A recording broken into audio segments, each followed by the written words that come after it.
तो आज के वीडियो में मैं शेयर करने वाला हूं कुछ information about our full stack development के अंदर जो हम लोग वेब टेक्नोलॉजी में यूज़ कर रहे हैं as a JavaScript programming language.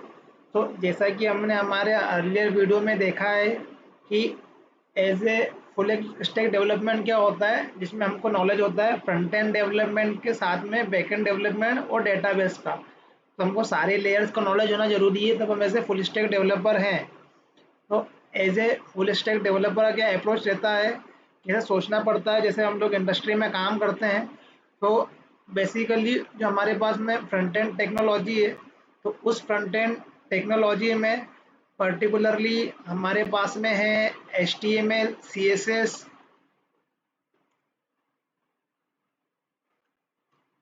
HTML, CSS, Bootstrap. और एज ए लैंग्वेज की बात करें तो हम लोग एज ए जावास्क्रिप्ट लैंग्वेज जो as a client side language ही बोलते हैं। आजकल सर्वर साइड भी यूज़ होती है, बट अभी ऐसे हम लोग उसको क्लाइंट साइड कंसिडर कर रहे हैं। Client side means browser side, जैसे प्रोग्रामिंग लैंग्वेज। सो ये एज ए वेब टेक्नोलॉजी का पार्ट है। तो अभी हम एज ए जावास्क्रिप्ट देख रहे हैं, क्योंकि ये स्क्रिप्ट जो है वैसे जावास्क्रिप्ट के लिए, बट फ्यूचर में हम लोग एज ए जावास्क्रिप्ट को यूज़ करेंगे HTML के मैनिपुलेशन के लिए। तो बेसिकली हमारे पास में कोई भी वेबसाइट होती है तो वो दो तरीके की होती है। तो एक वेबसाइट जो होगी वो स्टैटिक टाइप की होगी, और एक वेबसाइट जो होगी वो ऐसे डायनामिक टाइप की होगी। तो पर्टिकुलरली यदि हमारे पास में कोई वेबसाइट है, यदि वो स्टैटिक टाइप की है, तो पर्टिकुलरली फॉर एग्जांपल के लिए W3 स्कूल। और एक वेबसाइट है जो डायनामिक टाइप की है, फॉर एग्जांपल के लिए मेक माई ट्रिप। तो जो कि स्टैटिक वेबसाइट है वो पर्टिकुलरली उसके अंदर जैसा हमको डेटा है as it is, same as it is वैसा ही की वैसा ही रहेगा। और डायनामिक वेबसाइट जो होती है उसका डेटा क्या होता है, मैनिपुलेट होता रहता है। तो ये मेरे पास में वेबसाइट है, ये W3 स्कूल। इसका जो कंटेंट है वो स्टैटिक है, इसको हम चेंज नहीं कर सकते। जैसा वेबसाइट में दिया हुआ है जस्ट हमको वैसे अंडरस्टैंड करना है। बट मेक माई ट्रिप का डेटा जो है वो डेली बेसिस पे चेंज होता है, या हम लॉगिन करते हैं हमारा अकाउंट है उसके बेसिस पे चेंज होता रहता है। तो ये डायनामिक टाइप का डेटा है जो कि वहाँ पर चेंज होता रहता है। तो ऐसी साइट को हम क्या बोलते हैं, ऐसे डायनामिक वेबसाइट।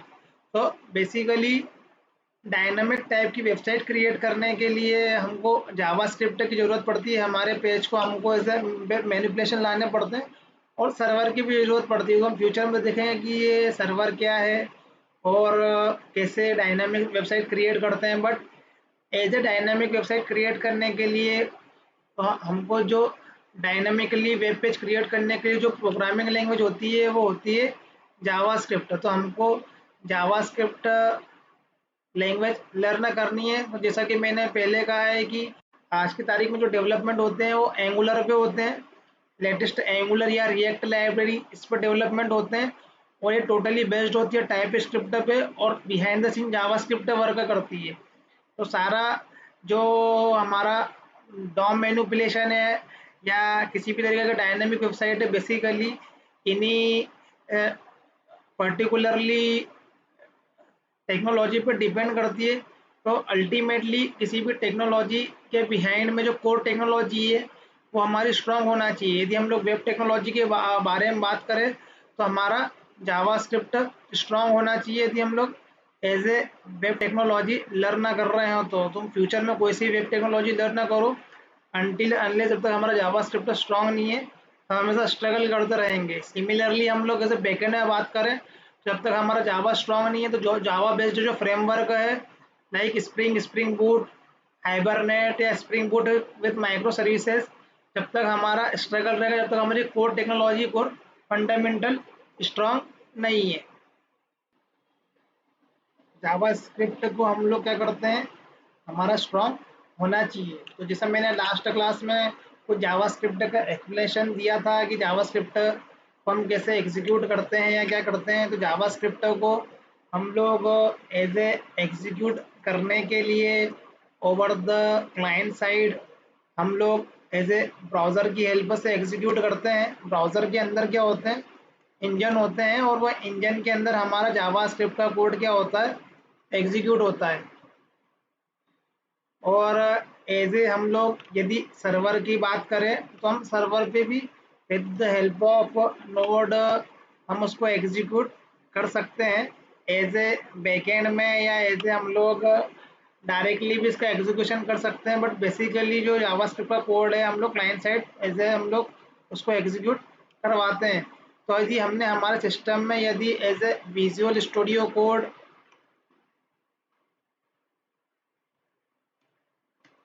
सॉफ्टवेयर इंस्टॉलेशन किया है, तो उसके साथ में हमारा जो हमको विजुअल स्टूडियो कोड सॉफ्टवेयर हमको इंस्टॉलेशन करना है, और उसके अंदर उसके पहले हमको नोड जेएस भी इंस्टॉलेशन करना है। तो हम इस सॉफ्टवेयर की हेल्प से हम लोग उसको ब्राउज़र पे भी एग्जीक्यूट करवा सकते हैं हमारे जावास्क्रिप्ट के कोड को, और हम उसको एज ए उस पर्टिकुलरली सॉफ्टवेयर की हेल्प से नोड जेएस पे भी एग्जीक्यूट करवा सकते हैं। तो अभी हमको एज ए कोई जस्ट जावास्क्रिप्ट लैंग्वेज लर्न करना है, अभी हमको जावास्क्रिप्ट को किसी एप्लीकेशन के साथ में या एचटीएमएल सीएसएस के साथ में अभी नहीं देख रहे, अभी हम लोग जस्ट लैंग्वेज लर्न कर रहे हैं। तो हमारे लिए ऐसे विजुअल स्टूडियो कोड ही काफ़ी है, हम लोग ब्राउज़र पे भी करवा सकते हैं या नोड पे भी करवा सकते हैं, इसमें भी कोई प्रॉब्लम नहीं है। बट जैसे टाइम आएगा, एवोल्यूशन होगा आगे, हम लोग कैसे एप्लीकेशन में काम करते हैं, तो काफ़ी सारी चीज़ें हमारे सामने आएगी कि हमको कैसे उसको हमारे कोड को टेस्ट करना है या हमारे कोड को एप्लीकेशन में हमको यूज़ करना है। तो जैसे वेब टेक्नोलॉजी में काफ़ी सारी चीज़ें होती है जो हमको साथ में देखनी पड़ती है हम लोग, लेकिन स्टेप बाय स्टेप जाएंगे। तो अभी हम जस्ट देख रहे हैं जावास्क्रिप्ट के फंडामेंटल, जावास्क्रिप्ट के कॉन्सेप्ट की, जावास्क्रिप्ट लैंग्वेज पे हम लोग कैसे काम करते हैं, और उसको एग्जीक्यूट ब्राउज़र पे भी करवाएंगे या नोड जेएस पे हम लोग डायरेक्ट भी एग्जीक्यूट करवा लेंगे, और उसमें कोई प्रॉब्लम नहीं है, एग्जीक्यूट कहीं भी करवाओ। अभी हमको जस्ट हमको जावास्क्रिप्ट को क्या करना है, लर्न करना है, उसके उस पर्टिकुलर लैंग्वेज को लर्न करना है। तो जैसा कि हम जानते हैं कोई सी भी प्रोग्रामिंग लैंग्वेज है, जावा है, डॉट नेट है, या पीएचपी है, पाइथन है, किसी भी टाइप की प्रोग्रामिंग लैंग्वेज के जो फंडामेंटल्स होते हैं, उन फंडामेंटल्स में जो सबसे ज़्यादा ज़रूरी होता है पर्टिकुलरली उन फंडामेंटल्स में, वो हमारे पास में होते हैं variables, data type, operators, statement, functions. तो ये क्या होते हैं कि हर पर्टिकुलरली अपने अपने लैंग्वेज के अंदर हमको वेरिएबल डिफाइन करना पड़ते हैं, उसके डेटा टाइप्स होते हैं, ऑपरेटर्स होते हैं, स्टेटमेंट होते हैं, फंक्शन होते हैं, या किसी में मेथड बोलते हैं, जावा के टर्मिनोलॉजी में मेथड बोलते हैं, सी सी प्लस प्लस की टर्मिनोलॉजी में फंक्शंस बोलते हैं। तो ये सारी प्रोग्रामिंग लैंग्वेज में ऐसे कॉमन है, सभी में ही ये होता है, बट उनका सिंटेक्स राइट करने के तरीके डिफरेंट होते हैं, और सबके अपने अपने डिफरेंट एग्जीक्यूशन प्लेटफॉर्म होते हैं। सो जावास्क्रिप्ट का जो पर्टिकुलरली पीस ऑफ कोड है वो उसके इंजन में एग्जीक्यूट होता है, और वो इंजन ब्राउज़र में होता है। तो as a client side browser में होता है, और या एज ए हम उसको सर्वर साइड या बैकएंड में, या एज ए अभी जो with the help of node भी हम लोग उसको बैकग्राउंड में या बैकएंड में भी हम उसको एग्जीक्यूट करवा सकते हैं। बट जावास्क्रिप्ट का बेसिकली वेब टेक्नोलॉजी में रोल है, तो HTML CSS सबके साथ में वर्क करता है। बट अभी हमको जस्ट जावा स्क्रिप्ट लर्न करना है, तो हम पहले जावा स्क्रिप्ट के फंडामेंटल देखते हैं, उसके बाद में हम लोग इसको एप्लीकेशन में कैसे यूज़ करते हैं, कैसे पूरे एप्लीकेशन में वेब टेक्नोलॉजी यूज होती है, वो एडवांस लेवल पे आगे के वीडियो में आती रहेगी। तो पर्टिकुलरली अभी हमको जावास्क्रिप्ट के फंडामेंटल में सबसे पहले ये देखना है वेरिएबल क्या है, डेटा टाइप क्या है, ऑपरेटर क्या है, स्टेटमेंट क्या है। और जावास्क्रिप्ट जो लैंग्वेज है उसका भी एक हिस्ट्री रहा है, वो कहीं से पहले क्रिएट हुआ है, सारी लैंग्वेज का कुछ ना कुछ हिस्ट्री होता है। तो पर्टिकुलरली जावास्क्रिप्ट कैसे आई है, क्या है, फिर उसके वर्जन को जो पर्टिकुलरली जो आज की तारीख में सुनने में आते हैं या इंटरव्यू में पूछते हैं कि ES6 वर्जन क्या है, ES7 क्या है, तो ये इस तरीके की चीज़ें जो उसके based on the syntax version के साथ में हमको मिलती रहती है। तो ये हम इसके बारे में बाद में बात करेंगे।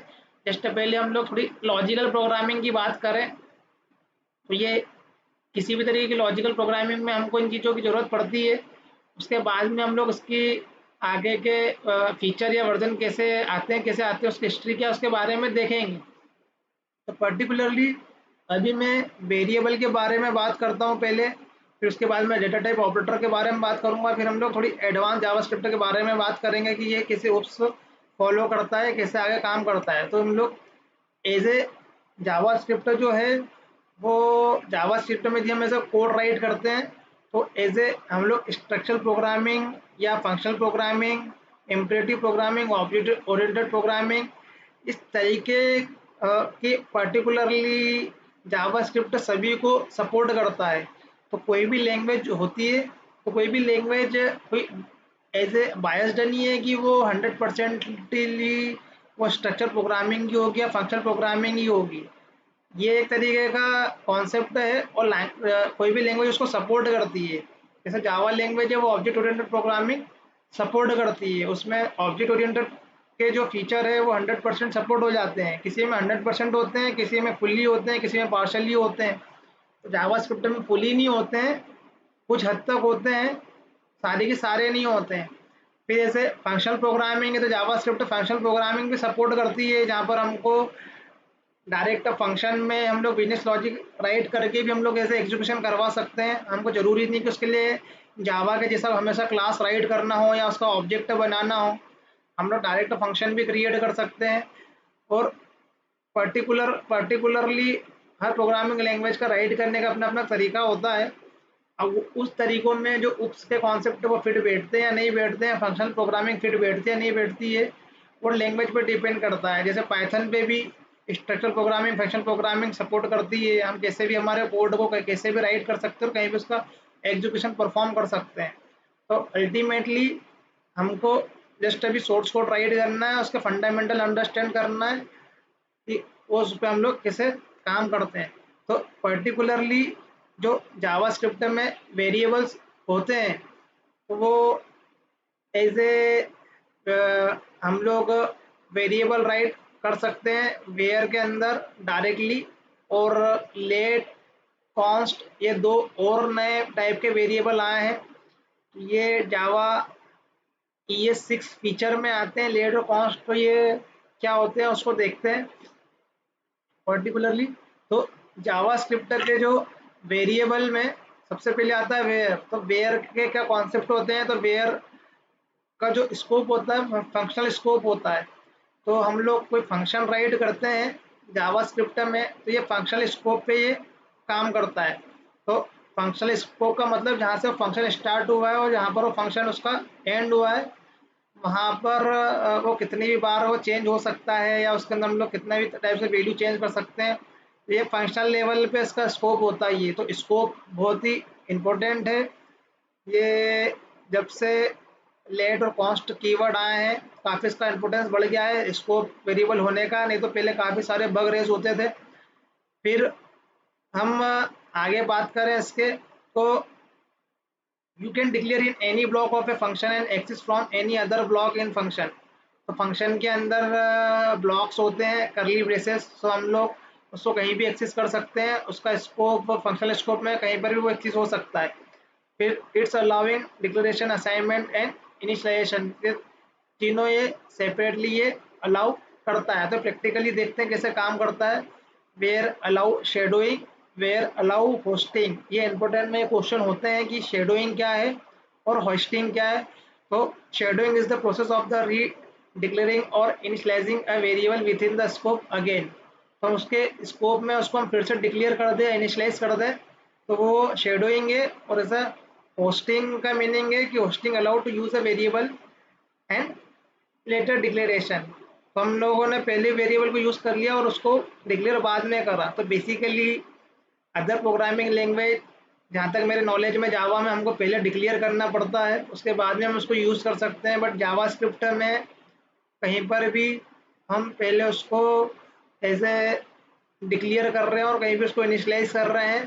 पहले लाइन में हम उसको यूज़ कर रहे हैं और बाद की लाइन में हम उसको डिक्लेयर कर रहे हैं। तो ये जावा स्क्रिप्ट में अलाउ होता है ये।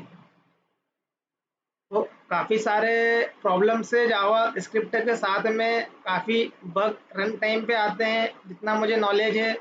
तो जावा स्क्रिप्ट पे हमको क्लियरिटी होना या उसके पर्टिकुलरली जावास्क्रिप्ट में कोई प्रॉब्लम आता है उसको अंडरस्टैंड करने के लिए काफ़ी एक्सपीरियंस की ज़रूरत होती है, क्योंकि थोड़ा उसमें डिबगिंग करने में थोड़ा सा कॉम्प्लेक्सिटी है। तो हम लोग थोड़ा वेयर का प्रैक्टिकल देखते हैं कि वेयर पे कैसे हम लोग काम करते हैं। तो पर्टिकुलरली मेरे पास में एक ये एप्लीकेशन है, जैसे कि मैंने अ, पिछली क्लास में से क्रिएट किया था। तो विजुअल स्टूडियो सॉफ्टवेयर का हमको यूज़ करना है। इस सॉफ्टवेयर पे हम लोग हमारे पर्टिकुलरली कोई भी जेएस एचटीएमएल टाइप स्क्रिप्ट या फ्यूचर में एंगुलर सब हमको इसी पर्टिकुलर सॉफ्टवेयर पे हमको काम करना है। और ये यही आईडी ऐसी है, इसमें काफ़ी सारे प्लगइन्स भी है। तो वो हम लोग एडवांस लेवल पे आएंगे तो धीरे से सारी चीज़ें देखेंगे। जैसा कि रियल टाइम प्रोजेक्ट होता है, और रियल टाइम प्रोजेक्ट में काफ़ी सारी चीज़ें होती है, काफ़ी सारे जॉब्स होते हैं। सब कुछ इस आईडी में हम लोग राइट कर सकते हैं, सबके इसमें प्लगइन अवेलेबल है, काफ़ी एडवांस लेवल का ये आईडी है। तो अभी तो मेरा जो काम है, मुझे जस्ट वेरिएबल को असाइन करके देखना है। तो मैं यहाँ पर एक फाइल क्रिएट कर रहा हूँ जिसका नाम है एज वेरिएबल, और ये मेरा क्या है एज जेएस फाइल है। तो पर्टिकुलरली इस जेएस फाइल में मुझे इस पर्टिकुलरली वेयर का यूज़ करना है। तो मैं एक क्या कर रहा हूँ कि यहाँ पर एक फंक्शन क्रिएट कर रहा हूँ, और फंक्शन का मैंने एक नाम दिया हुआ है, और मैंने उसके अंदर उस पर्टिकुलरली फंक्शन के अंदर एक वेरिएबल वी नाम से डिफाइन किया है। अब मैं इस पर्टिकुलरली फंक्शन को यहाँ पर फंक्शन के अंदर इस वेरिएबल को मैं यहाँ पर करवाने की कोशिश करूँगा, और मुझे इस फंक्शन को क्या करना है, अभी कॉल करना है। तो ये कोई सा भी प्रोग्रामिंग लैंग्वेज है, उसका एक एग्जीक्यूशन पॉइंट होता है जहाँ से वो स्टार्ट होता है। तो मैंने जैसे कि बोला कि हमको जावास्क्रिप्ट देखना है, जावास्क्रिप्ट के साथ में एचटीएमएल सीएसएस या जावास्क्रिप्ट को हम अभी ऐसे ब्राउज़र पे एग्जीक्यूट करवा रहे हैं, या हम उसको ऐसे नोड की हेल्प से हम लोग ऐसे विजुअल स्टूडियो कोड पे एग्जीक्यूट करवा रहे हैं, मैटर नहीं करता है। अभी हमको जस्ट एक प्रोग्रामिंग लैंग्वेज से मीनिंग है, इसका हम लोग प्रैक्टिकली कैसे एप्लीकेशन यूज होता है इसको हम देखेंगे फ्यूचर में। तभी हम लोग थोड़ा पहले लैंग्वेज अंडरस्टैंड कर रहे हैं। तो अभी लैंग्वेज अंडरस्टैंड करने के लिए हम लोग कहीं भी करवा सकते हैं, ब्राउज़र पे भी करवा सकते हैं, या पर्टिकुलर नोड की हेल्प से हम लोग उसको बैकएंड में भी एग्जीक्यूट करवा सकते हैं। तो आज की तारीख में हमको सभी कुछ पता होना चाहिए। तो अभी मैं नोड की हेल्प से उसको बैकएंड में करवा रहा हूँ, ब्राउज़र भी बता दूंगा मैं, बट जावास्क्रिप्ट है लर्न करने के लिए मैं नोड का यूज़ करूंगा मैं। तो पर्टिकुलरली यहाँ पर हम इसको क्या करेंगे, कॉल करेंगे, और इसको कॉल करने के लिए जस्ट हमको यहाँ पर इस नोड की हेल्प लेना है। नोड एक सॉफ्टवेयर है जो कि हमारे सिस्टम में इंस्टॉलेशन रहेगा। तो हम लोग जावास्क्रिप्ट के कोड को विथआउट एनी ब्राउज़र हम लोग कंसोल में एग्जीक्यूट करवा सकते हैं, क्योंकि वो नोड के अंदर जावास्क्रिप्ट का इंजन होता है ये। तो पर्टिकुलरली इस वेरिएबल डॉट जेएस का हम लोग यहाँ पर एग्जीक्यूशन परफॉर्म करते हैं, तो हम देखेंगे कि हमको यहाँ पर कुछ भी प्रिंट नहीं हुआ है, क्योंकि हमने वेरिएबल को जस्ट यहाँ पर डिक्लेरेशन किया, उसका हमने यहाँ पर असाइनमेंट नहीं किया है। तो हम चाहें तो हम उसको वहीं की वहीं भी असाइन कर सकते हैं। ये हमारे पास में यहाँ पर ये 10 प्रिंट हो गया है, और हम चाहें तो हम उसको बाद में भी असाइन कर सकते हैं। तो जैसा कि कोई भी वेरिएबल होते हैं तो उसके फेज होते हैं, एक डिक्लेरेशन फेज होता है, एक उसका असाइनमेंट फेज होता है, एक इनिशियलाइजेशन फेज होता है। कॉन्सेप्ट सेम ही रहते हैं, प्रोग्रामिंग लैंग्वेज में जस्ट उसको राइट करने के तरीके डिफरेंट हो जाते हैं। तो अभी हम लोग बहुत ही बेसिक से जावास्क्रिप्ट देख रहे हैं, और काफ़ी एडवांस लेवल पे काफ़ी सारी चीज़ आएगी। तो इसको काफ़ी हमको ध्यान से लर्न करना है। तो ये वेयर है। अब इस पर्टिकुलरली वेयर के अंदर हम लोगों ने डिक्लेरेशन किया है इसका, और उसके अंदर हमने वैल्यू यहाँ पर असाइन की है। इसको हम लोग ऐसे बोलेंगे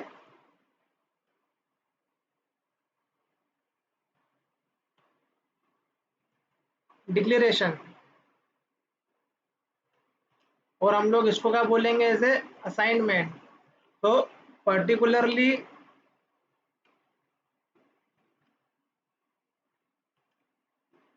हम लोग कोई भी वेरिएबल को कहीं ना कहीं पर डिक्लेयर करते हैं, कहीं ना कहीं पर हम उसका क्या करते हैं, असाइनमेंट करते हैं। और अभी हमने यहाँ से क्या कर लिया है, इस फंक्शन को जस्ट कॉल किया। ये बहुत बेसिक है, काफ़ी हमको एडवांस लेवल पे देखना है फंक्शन का जो कॉलिंग है वो कैसे होता है। ये जस्ट अभी ये हम लोग इसके फंडामेंटल स्ट्रॉन्ग करने के लिए हम लोग इस तरीके से एग्जीक्यूशन कर रहे हैं, काफ़ी बेसिक से जा रहे हैं। तो पर्टिकुलरली ये डिक्लेरेशन असाइनमेंट हम लोग कर रहे हैं इस वेरिएबल का। तो जैसा है कि इस पर्टिकुलरली हम लोग वेयर के अंदर भी हम लोग क्या कर सकते हैं, अपना वेरिएबल असाइन कर सकते हैं। तो जैसा कि हमने देखा कि जो फंक्शन में जो वेयर का स्कोप होता है वो फंक्शन लेवल पे होता है। अब फंक्शन लेवल पे स्कोप होने का मतलब ये होता है कि इस पर्टिकुलरली फंक्शन के अंदर यहाँ पर हमारा करली ब्रेसेस स्टार्ट हुआ और यहाँ पर हमारा करली ब्रेसेस एंड हुआ है। यदि मैंने इस पर्टिकुलरली फंक्शन के अंदर इस वैल्यू को मैंने फिर से रीअसाइन कर दिया है, मैंने इस पर्टिकुलरली वैल्यू को मैंने फिर से रीअसाइन कर दिया है। तो इस पर्टिकुलरली फंक्शन के अंदर इस वैल्यू को रीअसाइन करने के बाद में हमारे पास में हम फिर से उसको एग्जीक्यूट करते हैं। तो ये यहाँ पर मैं इसका स्टेटमेंट चेंज कर रहा हूँ। अब मैं इसको फिर से एग्जीक्यूट कर रहा हूँ। मैं ये तुम देखोगे कि यहाँ पर है ना, फिर से रीअसाइन करने के बाद में यहाँ पर क्या हो गया, उसका वैल्यू चेंज हो गया। इसके अंदर वैल्यू क्या हो गई, फिर से रीअसाइन हो गई। अब जैसा कि मैंने बात की कि दो तरीके की चीज़ होती है इसके अंदर, एक होती है शेडोइंग और एक होती है होस्टिंग। शेडोइंग का मतलब है रीडिक्लेरेशन और initialising a variable with in the scope again, और होस्टिंग का मतलब है कि वेरिएबल को पहले इनिशियलाइज कर देना, उसका डिक्लेरेशन बाद में देना। तो यदि मैं मुझे होस्टिंग परफॉर्म करवाना है तो इस वेरिएबल का मैं लोकेशन चेंज कर दूंगा और उसको मैं क्या करूंगा, लास्ट लाइन पे लेकर आ जाऊंगा मैं। तो भी हमारा एग्जीक्यूशन हो गया है, कोई प्रॉब्लम नहीं है इसके अंदर। और यदि मुझे क्या करना है, इस पर्टिकुलरली फंक्शन के अंदर मुझे ऐसे शेडोइंग परफॉर्म करना है तो मैं क्या करूंगा, इस वेयर वी को फिर से रिडिक्लेयर कर दूंगा मैं।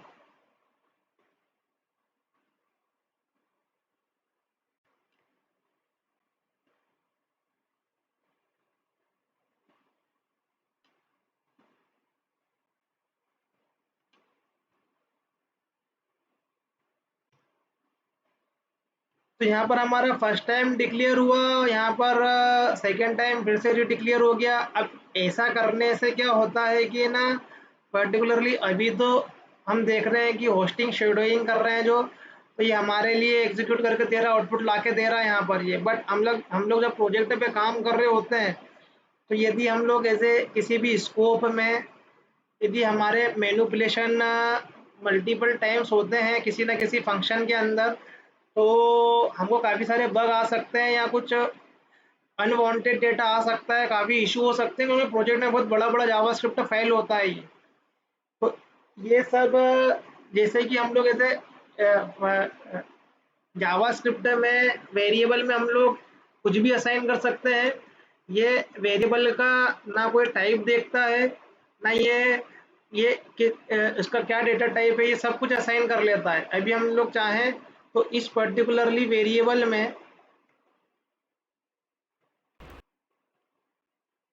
मैंने एक स्ट्रिंग पास कर दी। अब ये इसको भी यहाँ पर क्या कर देगा, ये टाइप कर देगा ये। तो ये नंबर भी ले रहा है, ये स्ट्रिंग भी ले रहा है, इसमें किसी भी तरीके का तुम डेटा टाइप डाल सकते हो। तो वेयर का यही एक पर्टिकुलरली इशू नहीं बोल सकते हैं, बट जावास्क्रिप्ट में वेयर में हम लोग कुछ भी असाइन कर सकते हैं। हम लोग ऐसे उस पर रिस्ट्रिक्शन नहीं है डेटा टाइप के लिए। जैसा कि एक अदर प्रोग्रामिंग लैंग्वेज है, वो एज ए उसमें हमको डेटा का टाइप पहले से डिफाइन करना पड़ता है, फिर हम बाद में उसको असाइन करते हैं। बट ऐसा जावास्क्रिप्ट में नहीं है, हम कुछ भी उसमें असाइन कर सकते हैं, उसके अकॉर्डिंगली वो क्या कर लेता है कि वैल्यू ले लेता है। तो जावास्क्रिप्ट में अलाउ है, बट जब हम प्रोजेक्ट में काम कर रहे होते हैं तो वो काफ़ी इशू होते हैं इसी चीज़ को लेकर। हमें काफ़ी सारी कंडीशन हैंडल करना पड़ती है वहाँ पर, जब हम लोग एज ए प्रोजेक्ट में काम कर रहे होते हैं। उस डेटा के लिए, डेटा के टाइप को लेके हमको कंडीशन, हमको काफ़ी सारी चीज़ें देखना पड़ती है। तो हम लोग देखेंगे आगे जब हम लोग थोड़ा कंट्रोल स्टेटमेंट के बारे में बात करेंगे, बट अभी के लिए ये वेयर के बारे में कुछ है कि वेयर का जो स्कोप है वो फंक्शनल स्कोप है। फंक्शनल स्कोप में हम लोग उसको कितनी बार भी कर सकते हैं, डिक्लेयर कर सकते हैं, चेंज कर सकते हैं। रीडिक्लेयर करने को हम लोग एक को बोलते हैं ऐसे शेडोइंग, और उसका प्लेस चेंज करने को हम लोग बोलते हैं ऐसे होस्टिंग। तो वेयर के साथ में हम शेडोइंग परफॉर्म कर सकते हैं, होस्टिंग परफॉर्म कर सकते हैं, और फंक्शन का स्कोप के अंदर हम लोग कितनी बार भी हम उसको क्या कर सकते हैं, फिर से उसको हम लोग डिक्लेयर कर सकते हैं। तो इस पर्टिकुलरली फंक्शन में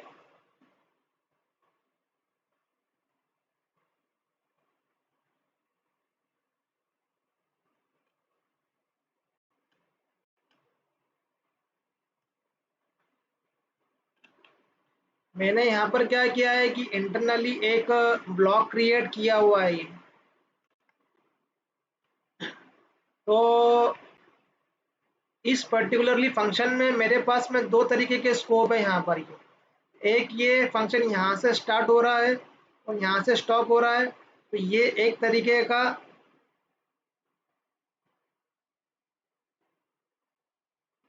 ये एक पर्टिकुलरली ये एक मेरे पास में एक ये स्कोप है। यहाँ पर एडिटर में देखोगे तो ऐसी लाइन आ रही है, और यदि मैंने क्या करा, यहाँ पर एक और ब्लॉक लगाया मैंने, तो ये एक स्कोप है। या इनर फंक्शन जो हम फ्यूचर के कॉन्सेप्ट में देखेंगे, एक फंक्शन के अंदर हम लोग दूसरा फंक्शन भी डिफाइन कर सकते हैं। तो जहाँ पर जो कोई भी वेरिएबल यदि इसके स्कोप में आ रहा है, मतलब जहाँ से वो ऊपर स्टार्ट हो रहा है और उसका जहाँ पर एंड हो रहा है उसका वो स्कोप में रहेगा। तो यदि हम लोग वेयर का यूज़ कर रहे हैं, तो वेयर के अंदर यदि कोई इनर कोई ब्लॉक है या इनर कोई फंक्शन है, तो वो उसके फंक्शनल स्कोप में आता है। अब ये मैं इसलिए बता रहा हूँ कि ये सब पॉसिबल लेट के साथ में नहीं हो पाएगा। लेट रिस्ट्रिक्टेड होता है उसके ब्लॉक के लेवल पे, और फंक्शन रिस्ट्रिक्टेड होता है उसके फंक्शन के लेवल पे। अब तो पर्टिकुलरली उस फंक्शन के अंदर कितने भी ब्लॉक हो या इनर फंक्शन हो, बट वो वेरिएबल पूरे के पूरे फंक्शन के अंदर चेंज हो सकता है उसके स्टार्टिंग से लेके एंड के अंदर। लेकिन जब हमारा जो नेक्स्ट कीवर्ड है लेट, वो फंक्शनल स्कोप पे वर्क करता है, और फंक्शनल स्कोप पे वर्क करने के कारण क्या होता है, वो उसके अंदर काफ़ी सारे उसके रिस्ट्रिक्शन होते हैं जो कि ऐसे ब्लॉक के लेवल पे होते हैं। तो दोनों में ये डिफरेंस है कि जो वेयर होता है वो फंक्शनल के लेवल पर है, और जो लेट है वो ब्लॉक के लेवल पे है। तो इंटरनली जो इसके अंदर जो ब्लॉक होते हैं वो उसके लेवल पे वो वर्क करता है। तो हम लोग एज ए उस पर्टिकुलरली फंक्शन के या ब्लॉक के लेवल के लिए, ब्लॉक के लेवल पर कांस्टेंट कैसे काम करता है उसको हम लोग नेक्स्ट वीडियो में देखते हैं। तो अभी के लिए इतना ही है। तो ये वीडियो के अंदर हमने क्या देखा है कि ऐसे हम लोग वेयर पे कैसे काम करते हैं। देखते हैं नेक्स्ट वीडियो में। ओके।